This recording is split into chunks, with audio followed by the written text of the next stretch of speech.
This is a free download from the BBC. For more information, go to bbc.co.uk/podcasts.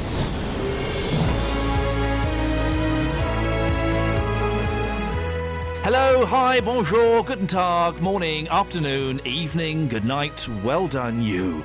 This is the Iain Lee podcast and I'm literally saluting you for downloading it.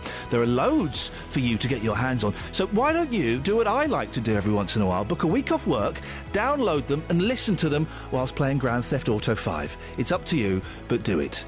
I'm only joking, but seriously though, do it. I'm only joking, but etc. Across beds, hearts and bucks. This is BBC Three Counties Radio. The podcasts are fun. Sometimes I get to review the papers with Catherine Boyle off of the news. What have the other papers got? Right, hang on, let's have a look at the other papers. The Independent's got a picture of Paloma Faith wearing tights and shorts, which is apparently all right. What's she banging on about like sheen now? fabric tights. She's not saying anything. She's just been looked at a fashion show. She's got very big gums, Paloma Faith. And a lot of talent. Hey, you've skipped past the Arctic Monkey. Now, he's been in the papers this weekend because apparently him and Susanna Reid, the hottie... Right. From News, they were flirting during an interview. Did you see flirting? I saw someone being really uncomfortable. Who was uncomfortable? She was, because she'd obviously been given this list of questions to ask someone. She didn't really know what they did. Yeah. And she was given some very uncool questions to ask. Right. And he seemed to have got her sussed. That's what I saw. I didn't see any simmering sexual tensions. Oh, because the photograph they showed, it was her patting her hair, which, as we all know... How dare she? Well, that's a come on, isn't it? That's basically saying, shall we? I don't think that's permissible in a court of law. Right, OK, good. I'll bear that in mind. Just before we go there. So who's stolen my son? Someone's stolen my son. Not my child, but my actual newspaper Did son. you not bring it down? Is it in the loo? I bet Dealey's got it. I bet it is. I bet Dealey's got it. Again, yeah, you're I right. ask you, it's in the loo. In the loo. Who would... It's always worrying when you're at someone's house and you see a newspaper in the loo. I found a newspaper in the loo here once, Oh. and the crossword was half done. Oh, gosh. I don't want to get too toilet based, but I'm in and out. I haven't got time for reading, for literature or anything. Although I must admit that now I'm a mum, I do spend a little bit extra time in there sometimes. I'm not actually doing anything in there, I'm just having a bit of peace, a bit of space. Do you have any books in the loo? No. Because people do, don't they? People have I sometimes take a handheld device in there. Oh, you mean like a phone or something? Well, But that's kind of wrong, isn't it? Let's put this out there. I wash my hands first. Let's put this out there. Let's put this out there. And maybe Justin can speak to some people on this. Do you have books in your loo? Because I'm always... It's strange, isn't it, when you go into someone's toilet and they've got like a little library there for you. And they're usually those comedy books that other people buy for you. Oh, for goodness sakes. Awful. You got me one of those once. What did I buy? One called Something London. But that's not a comedy book. That's a good book. Hang on a second. That's SH something T London is a brilliant book, and I didn't buy it to you. I got sent it for free. It's been in your toilet. And then yes, it has. But are you saying you didn't like that present? No, I did, but that's the sort of book you get in people's toilets. Have you read it? Yeah. What's your favourite bit? That sweary bit. All right, let's do books in toilets. Does anybody? Where are you going? Oh, can I not go now? No. 084. Do this one of the serious papers to justify this. 08459 455 555. Is there anybody listening to this who still keeps books in toilets? When I was a youngster, my granddad was Scottish. He used to keep Oor Willie. Do you remember Oor Willie? Yes. They used to keep... I'm not doing that. The Bruins? The Bruins. Oor Willie. I think you have to be Scottish to get that. Yeah, I couldn't understand a word of it, but that was in the toilet, and I used to enjoy reading that. 08459 455 555. Does anybody keep books? Andy Cap. That's what my grandparents had. Andy Cap. Again, that wasn't funny, was it? I didn't really get it. Quick look at one of the serious newspapers. This is quite an interesting one. Sheila Hancock says she burned all her diaries to spare her family. After she wrote the book about her late husband, John Thaw. Oh, yeah. She didn't want to hurt her family with the raw and angry emotions she felt at the time, so she's burnt her diaries. Why would you even bother writing a diary? No one writes diaries. Some people write them to get the feelings out, don't they? You know, sometimes if you want to remember something, you can't stop thinking about it, you put it on a piece of paper, it's gone. Or you can do the same with... Have you seen the feelings. advert for ITV Drama that's got John Thaw in it? Yes. Oh, I don't like that. It makes me very uncomfortable. Not that uncomfortable. It made me go, ooh. On that bombshell. Thanks, Catherine. Do you want to go and do some work? Yeah, go on. Toilet books. Yes. I've got a book, American book it is, called The Specialist, and it's about men who designs and makes earth toilets out in the sticks in America, and it's a damn funny book. I think you've misunderstood that the phone-in is about books that you have in your toilet, not books about toilets. No, but this is even better than that. Is it kept in your... Is it sit and read that, and you'd nearly fall off the toilet. Yeah. Do you keep this book in your toilet? No, I don't. Right, but again, Dennis, I can't allow this. I'm sorry. You've missed the phone-in. Let me just clarify for anybody listening who is unsure about this. I've got to get this accurate. The phone-in is specifically about books you keep in the toilet, not books about the toilet. Well, the toilet is a contemplation place. You don't need books to go in there. Thank you. Thank you. It was not necessarily contemplation, but yes, exactly. But some people do keep books in their toilet. Yes, I know. Poor souls. Yes. So, can you understand? Well, I've got to be cruel to be kind, to quote Nick Lowe. Quite. I can understand that perfectly. I cannot allow your book into the hall of toilets. I don't want to stir you up. Would you do me a great favour, Dennis? Yes, shut up. No. For once, I'm going to ask you to carry on speaking. Would you apologise to the listeners for wasting their time? Listeners, I'm not wasting your time. No. Go and get this book. You'll die laughing. No. You'll never go in the toilet again. No. Goodbye, Dennis. He rings every day. Every day! It might as well be called the Dennis Lee Show or something. He called back in about an hour later, still going on about that flipping toilet book. It is very, very funny. You read that, I'll tell you what, you'll fall off the toilet reading it, and you'll never go back in there again. What book is it? It's called The Specialist, and it's about an American toilet manufacturer. He makes earth toilets. What? An earth toilet. What's an earth toilet? Dennis, can I just say to the listener, yes, we really are this short of content. Dennis, continue. Right. It's like digging a hole in the garden and not watering in it afterwards. Right. How can the man get a whole book out of digging a hole in the garden? Because he tells you all the things that he does to it. I don't want to know what he does to it. For instance, people who spend too long in the toilet in this particular farm he's talking about. So he goes back with a pad saw and makes the hole squares and leaves the rough edges on the toilet seat. They don't stay in there very long. He always situates it, if there's ladies in the farm, he situates it near the wood pile. So the young lady going out to the toilet... Piles? And then somebody says, she's going to the toilet. She doesn't. She walks past the toilet, picks up a load of wood and takes it back in the house. That way, the wood pile in the house is always full. The little things like that. Yes. And his greatest joy is to sit at the top of a hill, looking down a family four-holer, which was 4 people in a row. That was his great... Let me get this right. This gentleman's greatest joy is a family four-holer. No, that he'd done it.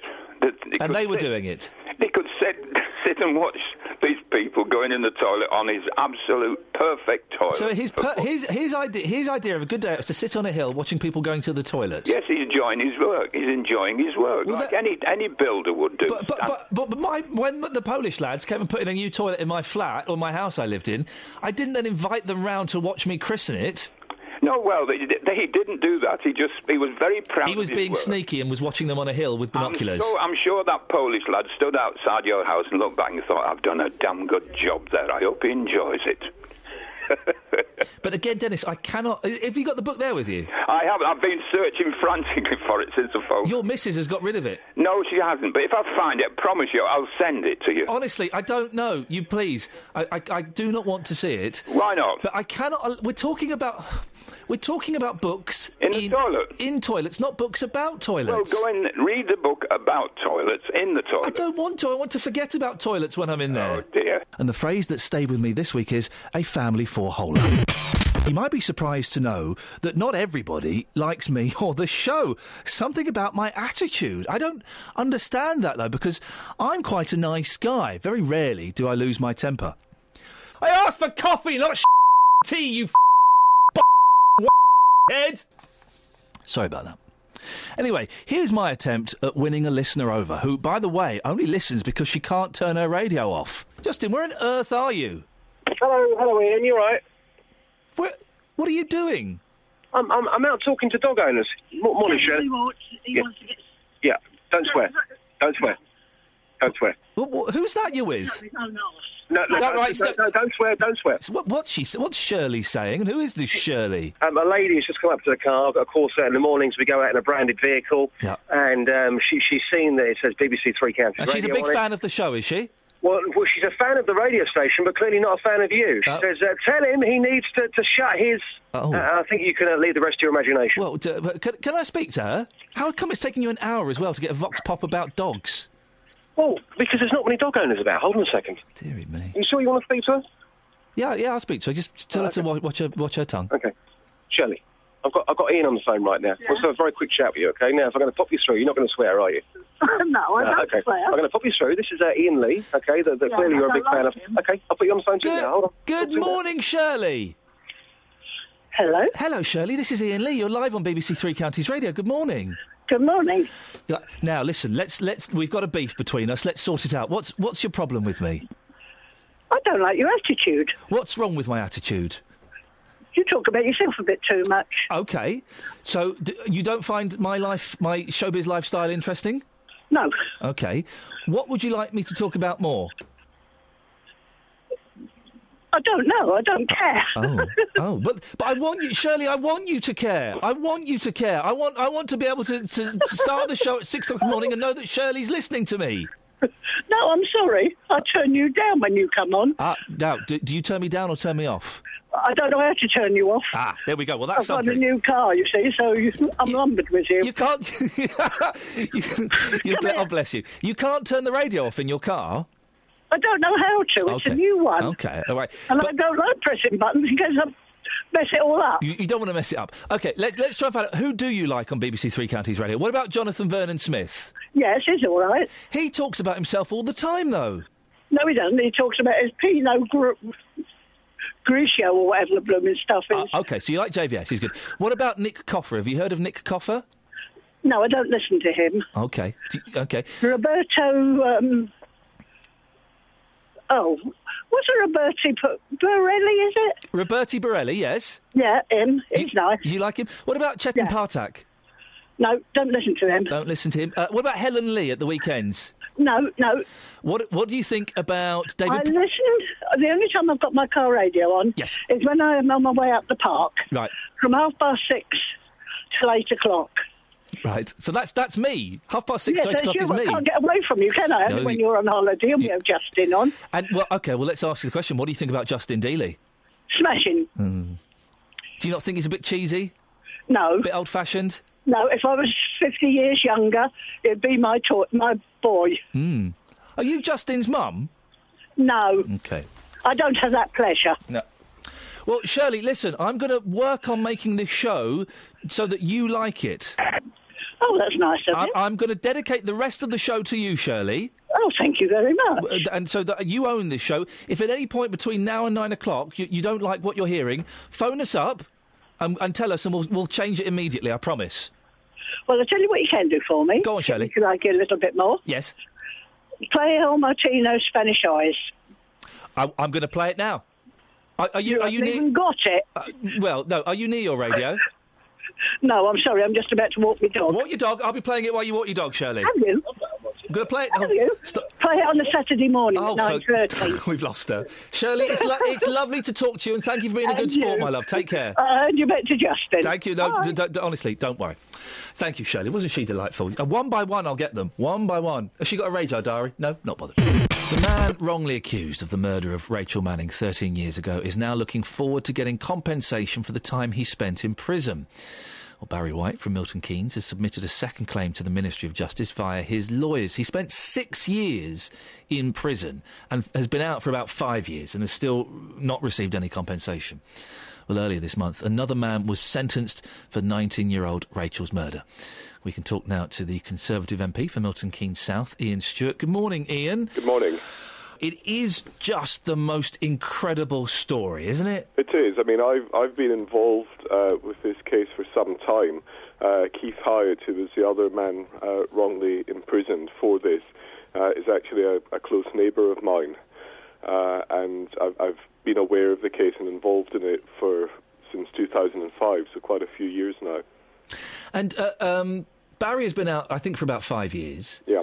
I'm so naive, Ian. I thought if you came out of prison after being found not guilty, they'd say, we're very, very sorry, here's a big cheque, do accept our apologies. But 5 years later, he's had the apology now, but he's still not received any money, has he? He hasn't, neither has Keith, and it's long overdue that they are compensated. I'm working with them and their lawyer and trying to get the compensation payment from the Ministry of Justice. Without going into the technical details, there was some evidence relating to the claim that couldn't be made public because of the other trial. But I think that the time it's taking is far too long. And once they've got their compensation arranged, I'm going to be asking for a review of the whole process. Because this sort of delay when you've got two men who are clearly innocent is just not acceptable. Well, there have been huge delays in this because not only are the gentlemen still waiting for their compensation, but Barry spent 3 years in prison after the Rough Justice programme, which had all the evidence that he was innocent, was aired. That's right. I mean, sometimes it does take a period of time for someone's innocence to be properly shown, and that's a separate matter for in terms of how the criminal justice system operates. But the delay that's not acceptable in my mind is when his conviction was quashed and he was cleared in a retrial. Then at that point, I believe that the due compensation should be paid. Do we have any concept of what the compensation might be? 50,000, 100,000? What kind of figures might we be talking about? It's going to be a substantial sum, given the length of time that these two men were imprisoned. You can never put a figure on these things to compensate for loss of liberty and all the other mental and physical strains that they would have gone through. What price do you put in that? But, it's going to be a significant sum of money to allow them to get on with their lives. Barry has struggled. He admitted that to me himself, that he turned to drugs when he was in prison, and he's kind of pulling himself and straightening himself up, but he's had a tough time. Did the gentleman get psychological support? Well, I know Keith more than I know Barry, and I know Keith's family have rallied around him, but it's put a huge stress on all of them. And as part of the review, I want to make sure that we do give proper counselling and support to people who have been falsely imprisoned. It's difficult for us to imagine just what it would be like, to be sentenced to prison for a crime you didn't commit. The mental pressure must be intolerable. And finally, just on the subject of compensation, Ian, how far down the line are we? When do we think they might receive something? Well, I'm hoping it will be soon. A fresh application has been submitted to the Ministry of Justice, and I spoke to Chris Grading, the Justice Secretary, last week, and he assured me he's giving it his personal attention. So I'm hoping they'll get a resolution on this sooner rather than later. Ian, thanks very much indeed. That's Conservative MP for Milton Keynes South, Ian Stewart. Well, I did speak to Barry White a few days ago, and he told me his incredible story. Barry, it's very nice to meet you. You've been looking for compensation, haven't you, for the last 5 years? How's that going? Yeah, it's going all right. At the minute, our solicitors are dealing with it, and I think we've put in our second claim for consideration now, and hopefully we should hear something soon, hopefully. I'm kind of naive at this. I kind of thought you go to prison, you get found out you're in prison for the wrong reason, that you'd come out and you would get a cheque and a big apology. It's not been anything like that, has it? No. I've had an apology, but the cheque, we've been fighting it for 5 years. And for 5 years, they were like, well, we're not going to give you compensation because we still think you might have done it. Is that really what the implication they've made? Yeah, we've got letters indoors saying that we're not giving you compensation because, in our eyes, we still think you might have done this crime. Even though the conviction was overturned and you were found not guilty? Even though the conviction was overturned, yep. How does that make you feel? It's horrible. I've been proven innocent. Now you're telling me you still might think I've done it. How do you deal with that? It's a horrific story. And I can't even begin to imagine what you feel like. You lose your girlfriend in a horrific crime. You get blamed for it. You get arrested. You get sent to prison. As this story was progressing, how were you feeling? It was horrible. The first year, 2 years, it was horrible in jail. I'd say I turned to drugs and just to get an escape route, just to put me not where I was at the time. When the police arrested you for the murder, what did you think? I was just in shock that they arrested me and was questioning me for 2 or 3 days, and I was thinking that I never done this crime. I'm telling you the truth, and you just don't seem to believe a word I say. And that just must have been so frustrating. You're sat there telling the truth, and all the coppers going, "Yeah, okay, son, now come on, tell us the real truth." Yeah, exactly. Yeah, that's how it felt. Like they felt like they put me in the middle and just built the case around me. Not built the case and went, "Well, this is the evidence. It proves that it was you." They've just got me and said, "Right, it was you. Let's build the case around it so it suits you." Were you constantly thinking all the way through the arrest, all the way through the court case, when you started going to prison, were you thinking at some point someone is going to stand up and say, "No, hang on a second, we've got the wrong fella"? Yep. All through my jail time, I thought they were going to come to my cell. "I'll come on, Barry, look, you're free to go. We found out you're innocent, you can go now." What was prison like for you? It's horrible. Absolutely horrible place. Hated every minute of it. You say you turned to drugs. This was in prison, was it? What drugs were you taking, and how did they help? Anything I can get my hands on, like prescription, illegal, anything. And it gave me an escape route. It made me not think of where I was. It took me from where I was at the time. All the time this is going on, how are your family treating you? Did they know you were innocent, or did they have suspicions? What were they thinking? No, all my family knew I was innocent. Every single one of them. They all straight away knew I was innocent. All my friends, because they knew what sort of person I actually was. Like, where the police and the media portrayed me as this horrible person, all my family and friends knew I wasn't that person that I'm being portrayed in the media or by the police. Hi, love. We got people calling about love. You like it, don't you, love? You love it, love. Yeah? Nice. Oh, I dropped a pen. Could you bend over and pick it up for me, love? Thanks, Justin. And that's your latest news and sports. I'll be back with more at 7 o'clock. You all right, love? Yeah. Oh. You've just let down... I've let the side down. You've let the sisterhood down. Quickly, go and try and put that burning bra out and put it back on. Can you say it again, then? You all right, love? How very dare you! You're You're from up north, aren't you? Yeah. And they all speak like that, don't they? Well. Oh. Yeah. It depends where you go. In Salford, where my family's from, the term of endearment is cock. All right, cock. Call 08459 455 555. BBC Three Counties Radio. Well, the less said about that, the better, I think. Well, what do you think? Are you offended by the word love? We spoke to Chris White a few minutes ago, the St Albans councillor. He's a Lib Dem. We're talking about sexism, and he expanded it to say that love was actually a pretty unpleasant word. The word love, for instance, is something which is no longer tolerated, whereas 30 years ago it could be appropriate from a senior man to a junior woman. I don't have a massive problem with love. But maybe I'm a 40-year-old man. I realise I'm now one of them. Let's go to Peter in Walmer Green. Peter, morning, love. Good morning, love. You got a problem with it? No, not at all. There's a big difference there. I don't think that chap from St Albans really understood it. Go on. Make it clear for him. There's a condescending way of saying it and a greetings way of saying it. Yeah. And no one should be condescending to anybody. Do both different ones. Do the condescending one to me and the greeting one. It depends on the context of using the word. Oh. I mean, you go say hello, how are you, and that sort of thing, and I say it quite often, but I don't do it in any condescending way whatsoever, because that's offensive. The thing is, Peter, you sound like an older gentleman, and maybe times have changed. You know, in the 70s, it was all right to go up to a woman, pat her on the bum and say, "Well done, girl, good work, love." Now, going up and patting them on the bum is inappropriate. Maybe the use of the word love is inappropriate now. Well, I mean, times have changed. I mean, I went up to Moorfield recently and saw so many people walking around with cups of coffee.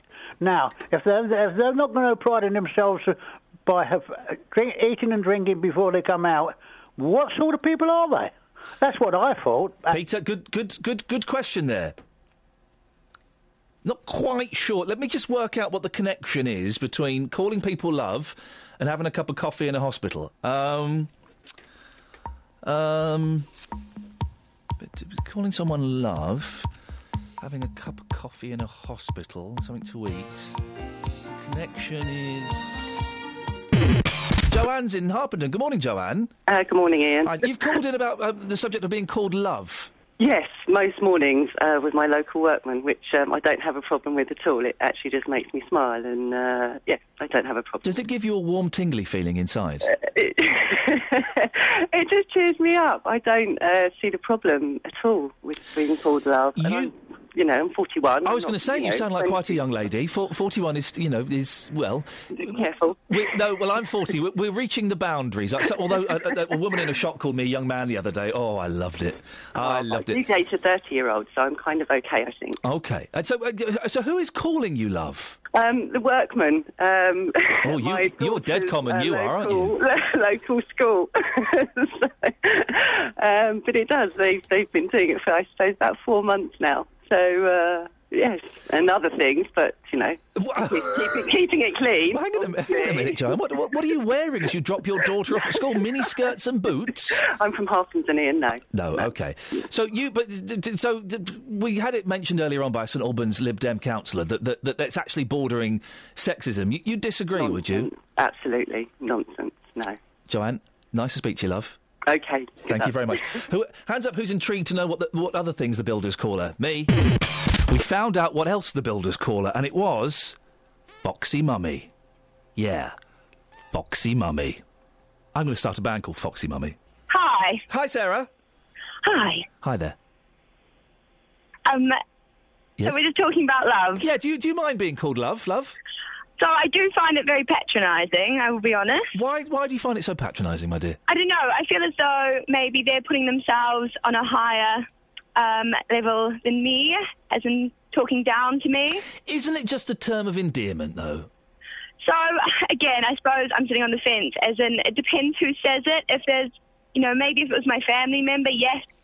But, for example, say if I go to the mechanics or I go to a petrol station and they always say, hello, love, it is quite patronising. Isn't it, though, it's the same as if I call someone mate, isn't it? If I call Justin Dealey mate and then I call Catherine Boyle love, it's the same thing, isn't it? I think it depends what you think of the word mate and the word love. Would you find mate patronising? Depends again who says it, yeah. I'm not a big fan. Oh, Sarah, grumpy boots. Sarah, whereabouts are you from? I hear an accent. What accent is that? New Zealand. New Zealand, OK. And what's kind of the attitude towards sexism like in New Zealand? I'd imagine they're about 20 years behind us, aren't they? No disrespect. They're quite laid back. I don't think people... Yeah. What a lovely little giggle you've got, my darling. Oh, I know, it's awful, isn't it? And how old are you, Sarah?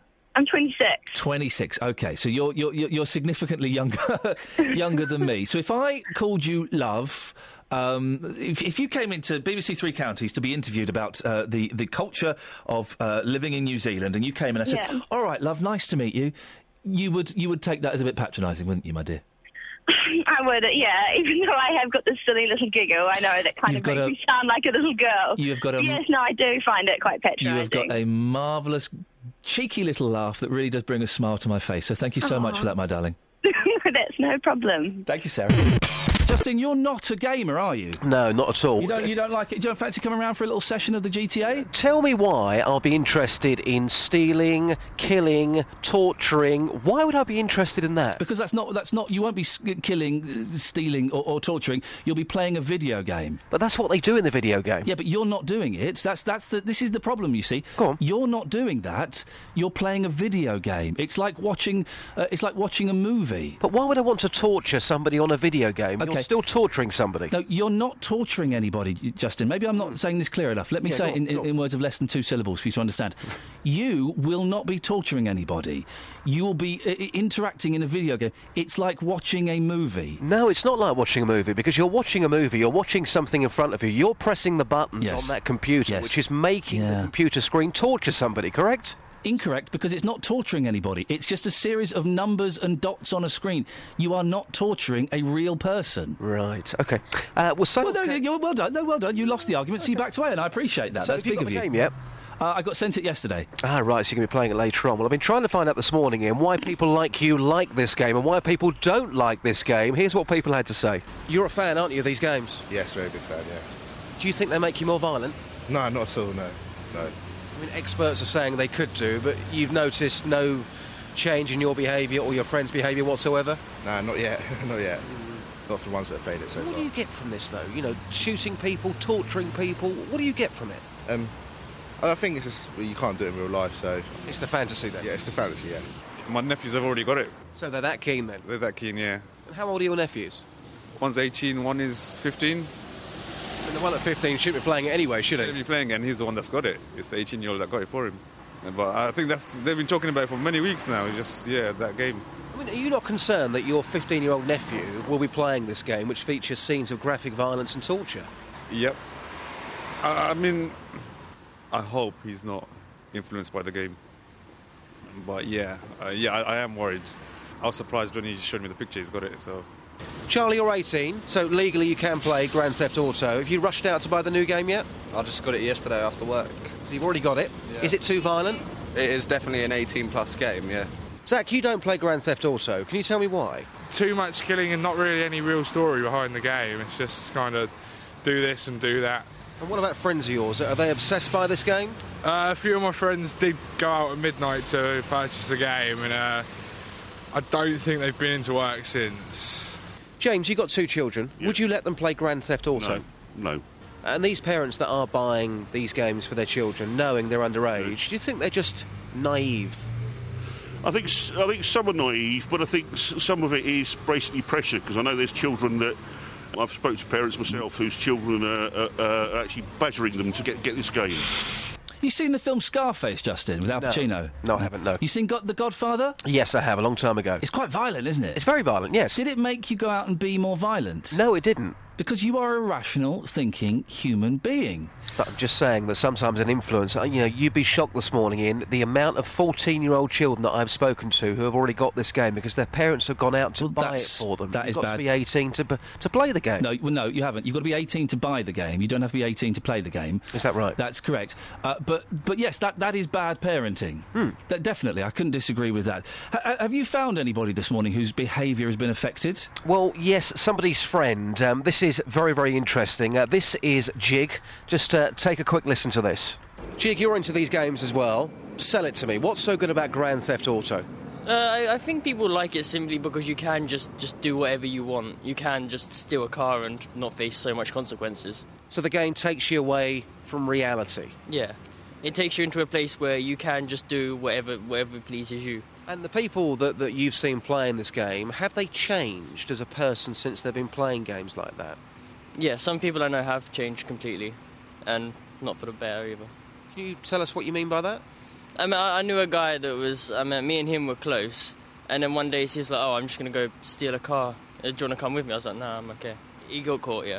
And that was based purely on the video game? Yeah. So the experts that are saying this can have an influence... Based on your experience with your friends, that's absolutely true. It is, yeah. Right, so there's a bloke called Jig who's his mate played Grand Theft Auto. Then he said one day I'm going to go and steal a car, and he did. Yeah, based on the computer game. He said.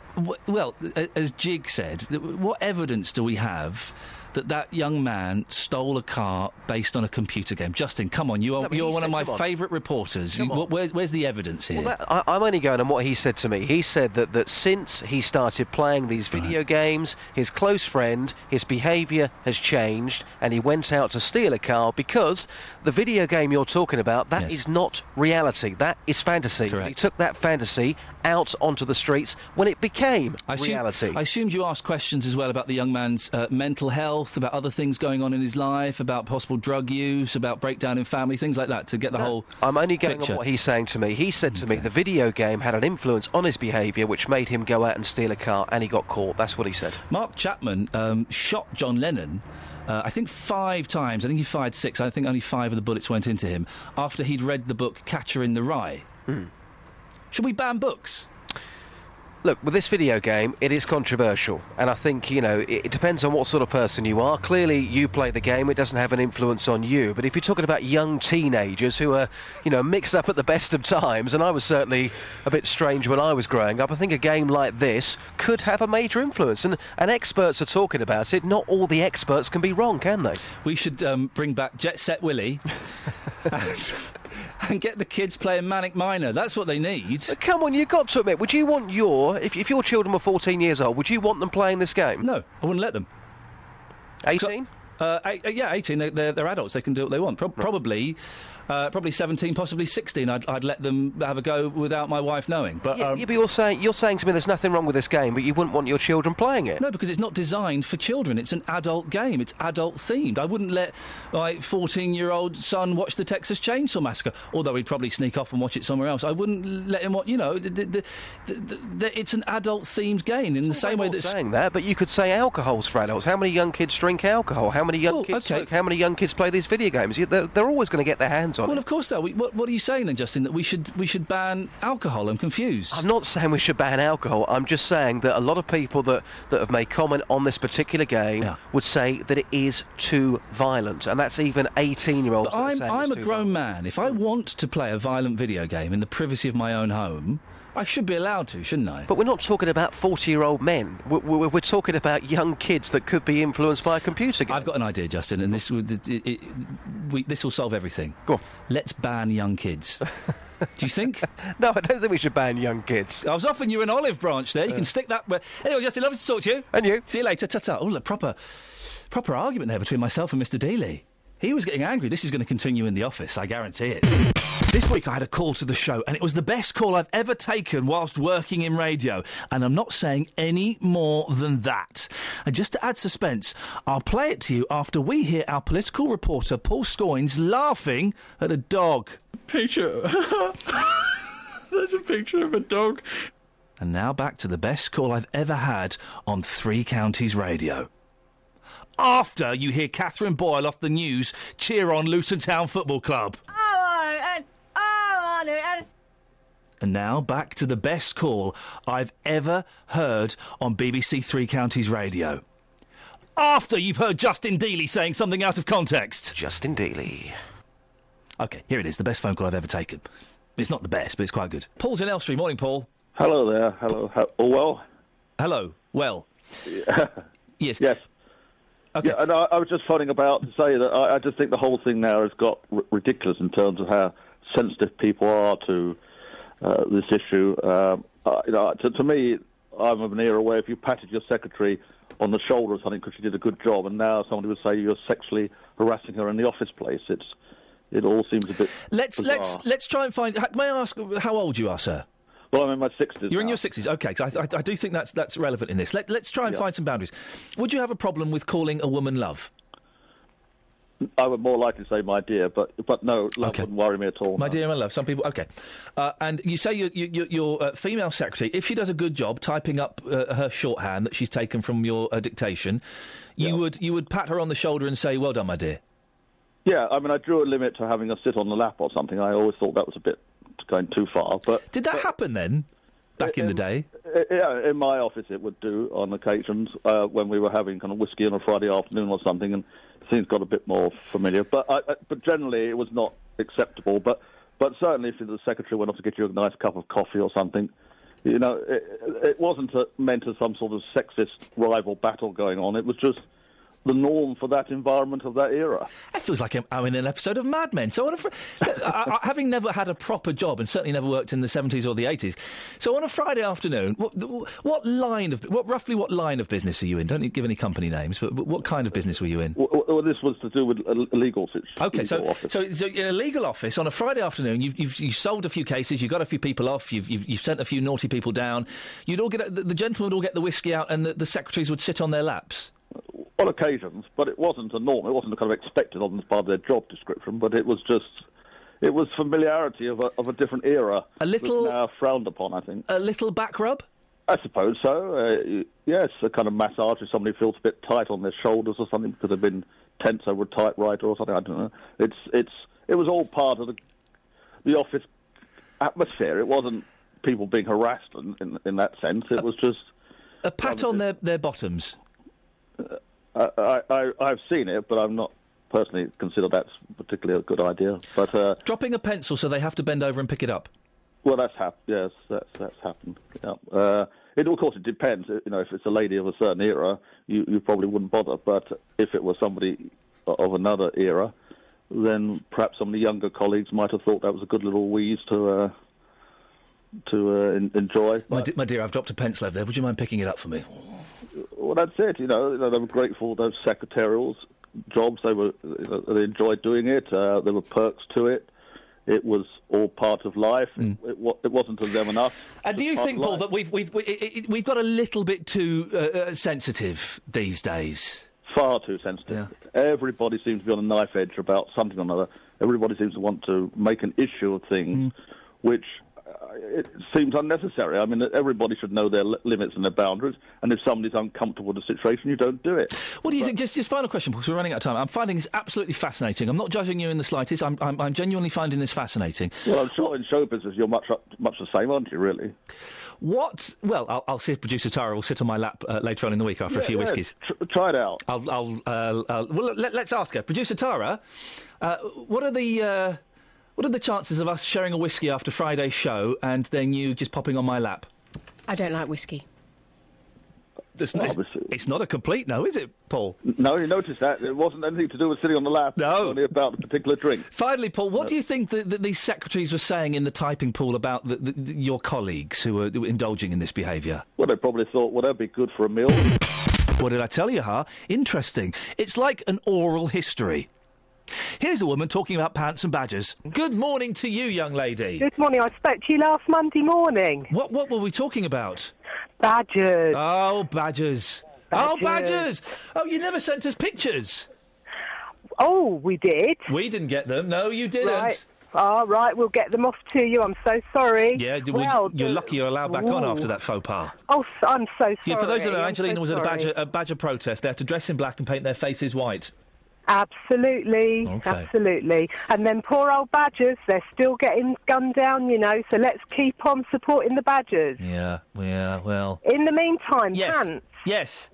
Yes, Fashion Week. Now, I think you've missed the idea, young man, haven't you? What the idea is a load of idiots walking around in clothes that nobody's ever going to buy and then patting themselves on their backs. You're going to get into so much trouble for that, and you know it, with a bunch of fashion designers, I could have them in a fight. I know, but you see, the thing is, OK, that, you know, like Vauxhall, etc., make prototypes of cars. Yes. Well, the same with these fashion designers. Good old Stella McCartney also is backing the ban on the cull and doesn't want the badgers killed. Hang on a minute. Good old Stella McCartney. Well, of course, her dad's a veggie. But how is that how are you trying... You can't tie that in with London Fashion Week. Because I was going to say, Ian, if you get some designer pants with your name on them, as long as you get the badgers on them, we'll buy them. I'm not do you know what? I'm going to put right, just to annoy you now, Angelina, I'm going to put a picture of a badger with a shotgun in its head. On my pants. No, you mustn't do that. On my that's pants. Really contentious. On my and you pants. wouldn't want the poor little badgers to be killed now, would you? I have to be impartial. So please be good, Ian, and please be nice about the badgers and let's stop killing them. Okay, please. Angela. Thank you, Angelina. Thank you very much indeed. Angelina in Bedford there. I'm not quite sure how she managed to... hands up who understood the last two phone calls. Anyone? No. Justin Dealey. Hello, Ian. You're right there. Yeah, I've got no idea what's going on. The show... Is this one of those dreams where you dream a whole day's work and then you wake up and go, oh, no, I've got to do a whole day's work again? Because this is what it feels like. It's been a bizarre one. And you know what? These people that sponsor animals, such as badgers and lions and things like that, OK? But people out there who do sponsor these animals. Now, let's just say that... Where's this going? OK, you come face to face with a lion and he's about to eat you and you say, no, hang on, I've sponsored you. Is he going to take any notice? No, he's not. Here's the thing, these are genuine facts, OK? Yeah. How do you stop an alligator, or a crocodile, not being racist, from eating you? No. To play a Des O'Connor song, maybe? No, seriously, it's not the punch. It's not the punch. Hang on, the team next door, Catherine and Kelly Betts, you're saying a punch to the face, are you? No. Yes. No, it's not. You get a plank of wood, a piece of wood, a branch, and you put it in its mouth so its jaw stays open. Where'd you get that from? Well, you'll probably be in a swamp or a forest, so that's where you get it from. punch him in the nose while you're getting the OK, twig. this one's for you, Justin, then we'll let these two lose, the production team come in. How do you stop a shark from eating you? I know what to do there. You hit it on the nose. That's it. That's the one you punch on the nose. It's a shark. It's hard to punch underwater, so you've got to try and tempt it out of the water. You smack it on the nose. Well, the shark goes, oh, flipping it, I'm having none of this. I'm going to go and So you're saying to me, if I tried that with a crocodile or an alligator, they'd say, no, wrong species. Yeah, you want to be doing that with the shark. I need a bit of wood in my mouth. Here's a fact for you. Sharks don't actually like the taste of human flesh. They think we are a giant fish. So that's why they normally take one bite, and one bite only. Just one bite is all it takes, though, Justin. I know that, but I'm just saying they don't like the taste of human flesh. How do you stop a dog? If a dog has got his mouth on your arm and he won't let go of it, how do you get him to let go? The bum. Pull its tail. So, Kelly? The bum. You put a finger up its backside. It's true, it's true. Kelly probably does that for fun anyway. OK, for goodness sakes, let's just come on now, please. I don't want to get sacked from this job as well. I've lasted here just over a year, and while that may be a world record for me, I'd like to stay a little bit longer.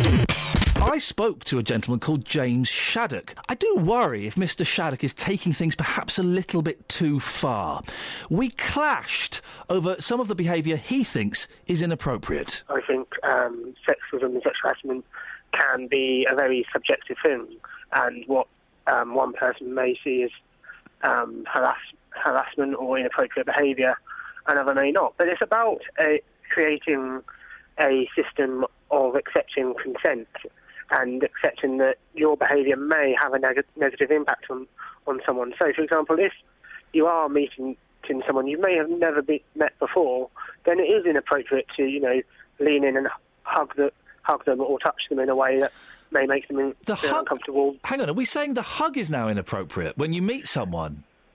No, what I'm saying is that hugging someone that you may not have met before is inappropriate. What? No, now we're getting confusing, and I would suggest that's a little bit. So meeting someone you've never met before, going in for the hug is inappropriate. Yes. Really? Why? Yes, I think because it will make the individual feel uncomfortable. In your opinion? No, well, in the individual who's being hugged. So well, not always.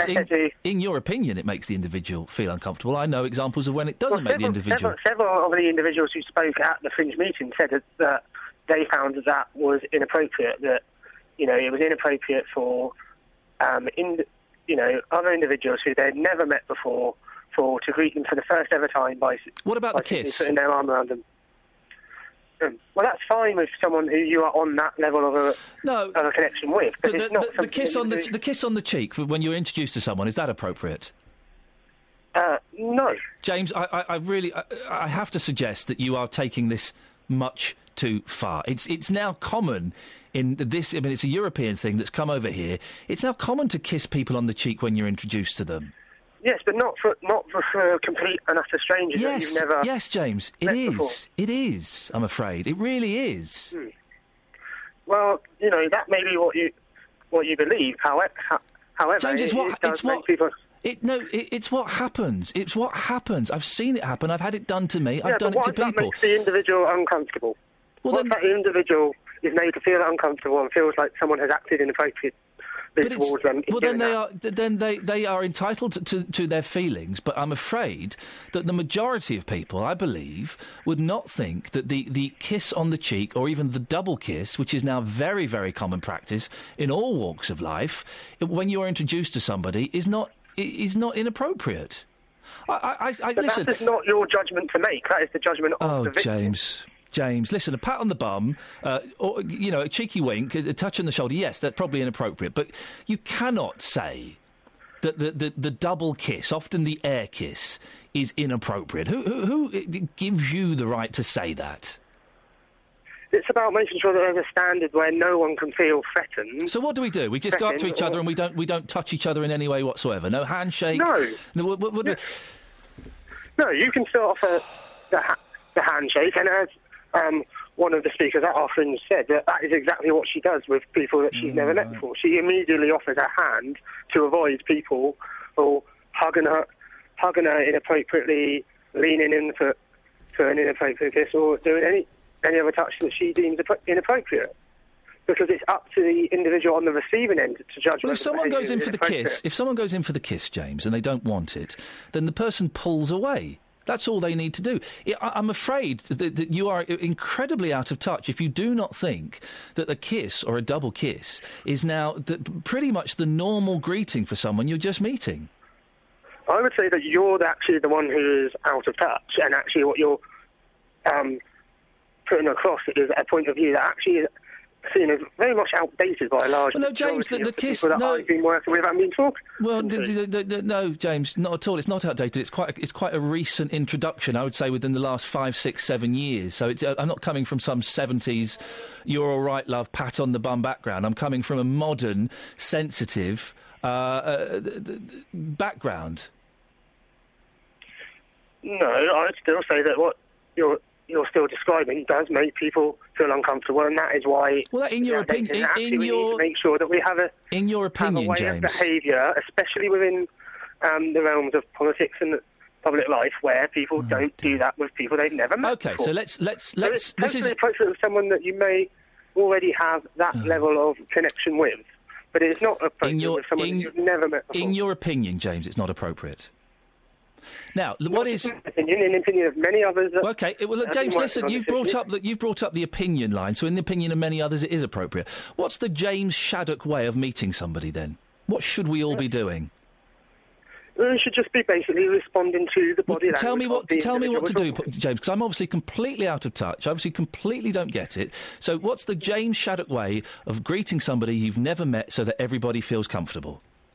I normally just offer them my hand and offer to shake their hand. Wow. Okay. Good morning, Ian. Good morning, Janet. What can I do for you? I think that you were a little too categorical in the way you said parents don't love their children who send them to boarding schools. I think you might find that some parents who love their children send them to boarding schools because their profession and their devotion to the community doesn't allow them enough time with their children during term time. What do you mean by profession and devotion to the community? Par example. I was a surgeon, so I was on call, did many, many hours work. My children asked at 11 to go to boarding school. Oh dear. So that there was continuity. How sad for them. They loved it because they were weekly boarders. They came home every weekend. It meant that at the weekend we enjoyed ourselves. All the homework, all exam revision was done. And it suited my children and it's suiting my grandchildren because my children are doing the same thing very well. It suited you. It suited you to send your children away for a week at a time. To go away. But at the age of 11, where did they get the idea that they would be better off because they were at boarding school where there were day pupils and boarders. And they thought it was much better, rather than going to school at 7:30 in the morning and sort of staying at school till 5:30 or 6 at night. It was better to be there all the time, so they were part of the continuity with everybody else. What's this got to do? You mentioned devotion to community. I don't quite understand what that's got to do with this. If you are going to spend many years at the government's expense training in medicine, you have an obligation to pay back the community. No, if you go to the expense and the trouble of having children, you have a responsibility to those children above everything else, don't you? My responsibility was to see Ship them off. They were taken care of in a proper manner. No, your responsibility is for you to take care of them in a proper manner. You are their mother. And they preferred boarding school. At the age of 11, they're not old enough to make that decision, Janet. Indeed they are. I now have a 9-year-old grandson at boarding school. Oh, that's so sad. He wanted to go because his brothers were there, and he's in the same family house with them. I think it's so sad to have... Doesn't mean we don't love them. I think it's so sad to have the wonderful gift of children, and they are a gift. They are so precious. And then to say, yeah, do you know what? I don't want to spend all my time with you. I don't want to put you to bed at night. I don't want to read you stories. I don't want to cook your supper. I don't want to clean up your mess. I don't want to wipe your bottoms. I'm going to let somebody else do that. I think that's so sad. 11, you're not doing any of those things either. You're not reading stories and cooking meals for them. You should be. By 11, most of my grandchildren can cook my meals when they visit me. Oh, Janet, it's just, no disrespect. It sounds awful. I think you'll find we make very rounded adults. Oh, it just sounds... that get on very well with other people. You make very rounded adults who think that it's appropriate to send their children away because they're caught in that cycle. One of the joys of having children is living with them and being with them and arguing with them and sending them up to their rooms and playing with them and teaching them how to ride their bikes and reading with them and watching films with them and cuddling up in bed with them. And you were denied that. I feel really sorry for you, Janet. You were denied that. Please don't feel sorry for me. I do, though. I do, though, and I do, because you've missed out on so many wonderful things by not having your children live with you. I think most of the things you're talking about are done before 11. You can do all of those things with 11-year-olds. You can get into bed with your 11-year-old. You can read them stories. You can watch films with them. You can cook for them. You can do all of those things. It's a joy and it's a gift and it's a privilege watching your children grow up and being part of their lives. And you denied yourself that, Janet. No, I don't. I'm sorry. I don't agree with you. I think that within a community, you have a responsibility to the community as well as your family. No, your family come first. Your family really do come first. Your family don't always come first. Your children come first. I really think they do. I'm afraid they don't always come first. You must equate what is the most important thing, and very often the community is more important, because having brought your children up properly, they are disciplined, they are rounded people and can well look after themselves when many members of the community can't. I would strongly disagree. I would suspect a lot of people would as well, that my children come above and beyond everything. I hope your children are very successful in life and very happy.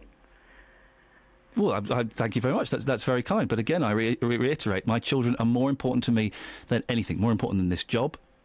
More important than other members of my family. More important than my community. Of course they're more important. So if they're more important than your job, then how are you going to provide for them if you didn't have a job? Well, no, I have a job. What I'm saying is, if for some reason, due to illness or whatever other reason, I had to leave this job to be with them... If I got an email now saying your kids are sick, I would be out of here now. You would hear me put the headphones down and I would walk out without a moment's hesitation. My children will bring up Granny and say, would you deal with it, please? OK, but supposing that situation isn't possible, you know, if I got an email saying your children are sick, you have to come home now, the last sound you would hear is me putting my headphones down, walking out of that door and that door shutting. You are to be congratulated. Thank you. I know. But I don't agree with you, and I don't think... You think a radio show's more important than the health of my kids? Wow. Janet, it's nice talking to you. Thanks very much for calling. Bye. So, the end of the world is coming. Not till after the rest of the podcast, so stay where you are, or keep moving. In fact, it's not going to happen until 3 billion years' time, and I'm going to be well old by then. Ron called in, though, and said that he thinks it'll be sooner because of the moon. We all know it's getting hotter, and 3 billion years is a long way away. But the Earth rotates together with the moon. Correct. And we know the moon is moving away extremely fast. Sorry? Now, the moon is moving away... Where? About 10% away from the Earth. What, every year? Every year it moves about 3 millimetres. Oh. Consequently, if the moon moves away, so the Earth will go into a little bit of a wobble. Consequently, the moon and the Earth are engaged together. The guy who came on regarding the sun, had he brought in the question of the moon in relationship to the Earth, because you see, the Earth has to balance with something. So the moon is the correct weight to hold the Earth in orbit. So it would have been interesting had he have brought in the moon as well. He didn't bring in the moon, did he, Ron? No, he didn't, and he should have done. Very naughty man. Very naughty man. Now, 3 millimetres a year. How do we know this, Ron? No, the experts tell us that the moon is moving away if the moon moves away by 10%... Yes. Then the world will go into a wobble, and that's the end of it. But how many... They do not. No. I would have thought the moon and the Earth moving in tandem wouldn't have been affected by the moon, but the Earth needs something to balance. How many millimetres makes 10%? I have no idea. Oh, Ron, so hang on a minute. It might just be It might be 9 millimetres. The interesting part is the 10%. Yes, but we don't know what that means. It's useless without the information as to how many percent per year it's moving. Yes, but we weren't able to find that out. Consequently, this guy who knows all about the Earth and the Sun and the Moon, everything, he didn't mention the Moon. So would you get him back, please? No, I don't think so. I don't think so. Ron, there's going to be, I believe, I'm not sure if this... Well, no, I've heard this is true. There's going to be a television game show where you can win a trip to Mars. It's a one-way trip to Mars. I think it takes about 4 years to get there. It's a one-way trip to Mars. There's no coming back. You're going to die in space. Would you enter something like that, Ron? Well, if you had appendicitis when you've just taken off. What? Sorry? What if you had an appendicitis that you'd just taken off? You'd have to do what I saw in a television drama once. You'd have to take your own appendix out. Yeah, but where would you put the body? Your body? Well, I'm dead. I'm on this blooming thing going away. Well, no, hang on. You've gone from appendicitis to dying already. You might be able to remove the appendix. Yeah, well, just imagine that I die just as we take off. Where the devil are you going to put the dead body? Are you going to throw it out? No. Do you know what we do? What? I'd eat you. Goodbye, sir. Thank you very much. That's it. That's your lot. Thanks very much for downloading and listening. A new one comes out every week. They only stay online for 30 days. So this will be, in 31 days' time, a collector's item. Maybe you could share it and trade it with your friends, like, I don't know, a Pokemon.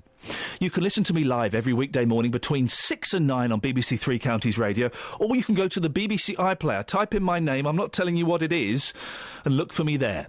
If you want to get in touch, you can send me an email, ian.lee@bbc.co.uk. Thanks to Kelly Betts. For what? That's what I was wondering. Ta-ta. Thanks for listening to this free download from BBC Three Counties Radio, your local radio station for beds, hearts and bucks, on FM, AM, digital radio, and online at bbc.co.uk/3counties.